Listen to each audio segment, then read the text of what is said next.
Welcome back, boys and some girls.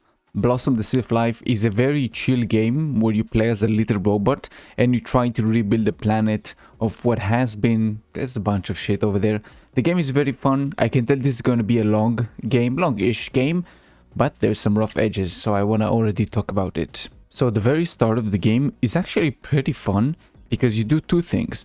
Number one, you upgrade very quickly, which is very nice, small dopamine doses in your brain very quickly. And also, it works as a hidden tutorial because you unlock all the basic like mining and UI systems while you're already learning everything else. It's a very good way to introduce the mechanics to the player without actually stopping you to read tutorial windows and very long just walls of text. So the core game loop basically is you mine some resources, doesn't matter what they are, then you upgrade something or you craft a new machine or a new something, and then you move on from there. You have a new system and then you build something else with that, and then you mine something else and then you upgrade with that.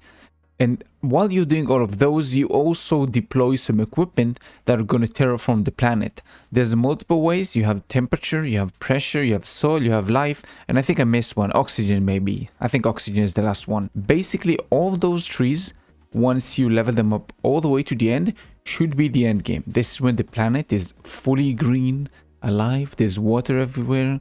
But before you get to all that, there's a very, very, very long way to get there, that you progressively increase and upgrade your machines in order to be able to see this beautiful whatever we're going to see at the end.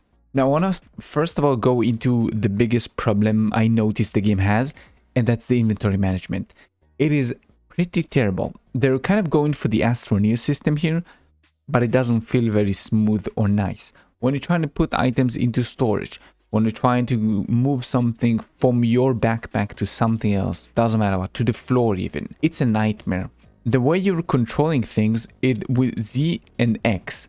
So basically, to get rid of items, you have to cycle between all the items on your backpack. And the camera doesn't really help you with that because there's like jittering all of the time, especially when you're building. I'm going to give this as a good example actually. When you're building, the camera does not move with your mouse, it moves with your character. So if you want to look different, your character has to look different. So if I want to move my camera left side, I have to move my character left. That's the only way you can actually control the camera, is when you're moving in a direction. If you stop moving and you're using your mouse, it's only going to move the object on the screen that you're currently seeing. You don't actually change the perspective of the camera. I tried to look in the controls, in the general settings, something. There's nothing that shows you basically. Maybe you can change that. Is it like an optional thing? It doesn't. Is there a keybind that you like click and then you move the camera normally? Maybe. I haven't found it. I clicked everything on my keyboard and I looked in the controls. Also doesn't show that. The reason why it's so annoying is because you have to be very pixel perfect on wherever you're aiming. Storages are a nightmare because the attachment points are very close to one another, and sometimes you skip something or you take something instead of moving it, or you move like one pixel over there and then you do something that destroys something. It's basically, this system for the inventory and backpack is really not enjoyable. And because you'll be doing a lot of crafting, for example, whenever you're crafting fuel, you need to craft a bunch of fuel. But even if you have a bunch of resources, you have to craft them one by one by one by one. Quality of life is something that you see as a returning feature here. It does not exist. There's a lot of quality of life things that are basically non-existent in the game, and some of them are upgrades. So for example, crafting from chests is not something that you get at the start. You need to upgrade, and only then you're gonna get that. It's a machine that you get later on that you can basically craft from the chest. There's some small things like attachment points for buildings, like the storages. They have like a small yellow golden circle on them that tells you where you can attach the points to. But it's very small. It's kind of hard to see, but those are small points because you can figure them out and you understand them like after using them once or twice. So it's not a big deal.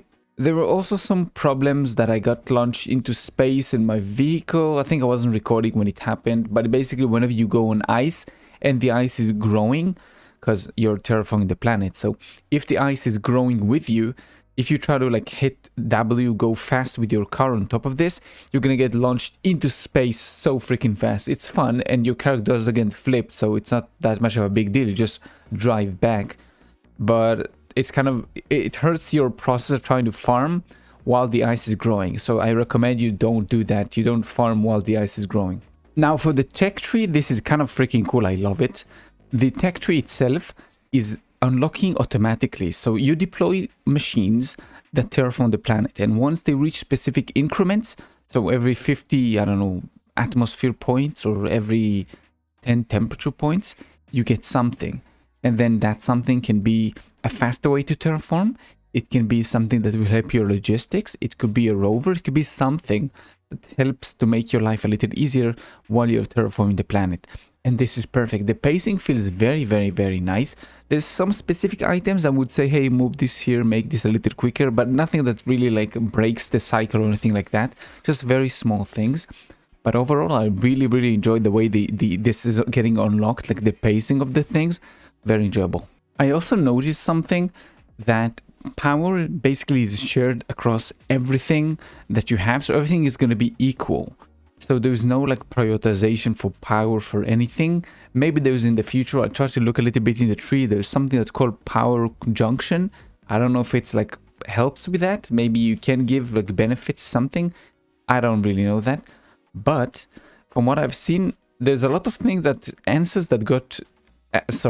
questions that got answered as I unlocked more and more technology. So maybe the same thing will happen here. The reason why this even popped into my head is because I tried to do a rover run, like a mining run with my vehicle, and I had to wait for the entire base to stabilize before I could take my vehicle and go mining something else. I just had to kind of AFK there instead of saying, hey, make sure this thing has power first and then just power up the rest of the things. Aside from those, there's like very small annoyances.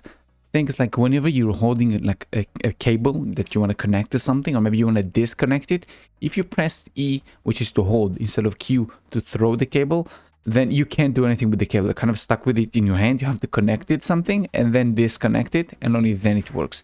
You can't just let go of the cable in your hand. So sometimes you kind of get stuck like for a few seconds running to find something you can connect the cable to. Like I said, something very small, but it's friction that doesn't feel very nice. You can also get stuck on like tier 3 storages sometimes. You can't go, there's like an invisible wall thing on the top of it or something. So you could get stuck there, but luckily the game has a very nice automatically unstucking system. So you just get like boop, teleported into something nice. If they see your characters like floating mid-air for a couple of seconds, the game automatically does it. Perfect. And balance wise, I would say that silver might be a little too rare for the start. Like a little, like it could help like maybe 20% more, like let's say it will be 20% more in the world, maybe 15%, something around there. But if you're taking something for this impressions video, there's one thing that I want to iterate again and again and again, make sure you explain. The game is fucking fun. It's great. It's a lot of fun. I can see myself sinking tons of hours into this. I don't see a lot of replayability here, but I don't think this is the kind of game that you should expect this from.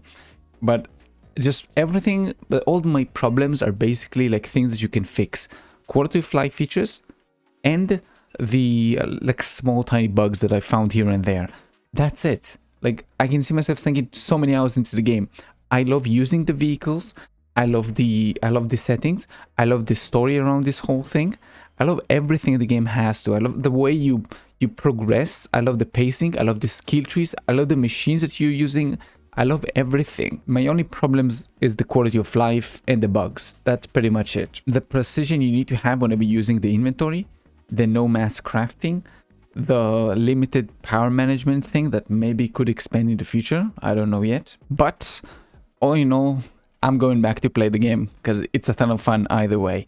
I'll probably put some of my feedback on the Steam page, so Mr. Developer might see this and might fix some things or add some things. I don't know yet. But that's gonna be it. Hope you enjoyed this one. If you did, thank you. If you didn't, let me know why, so I could improve this. I keep safe and I'll see you next one. Bye bye.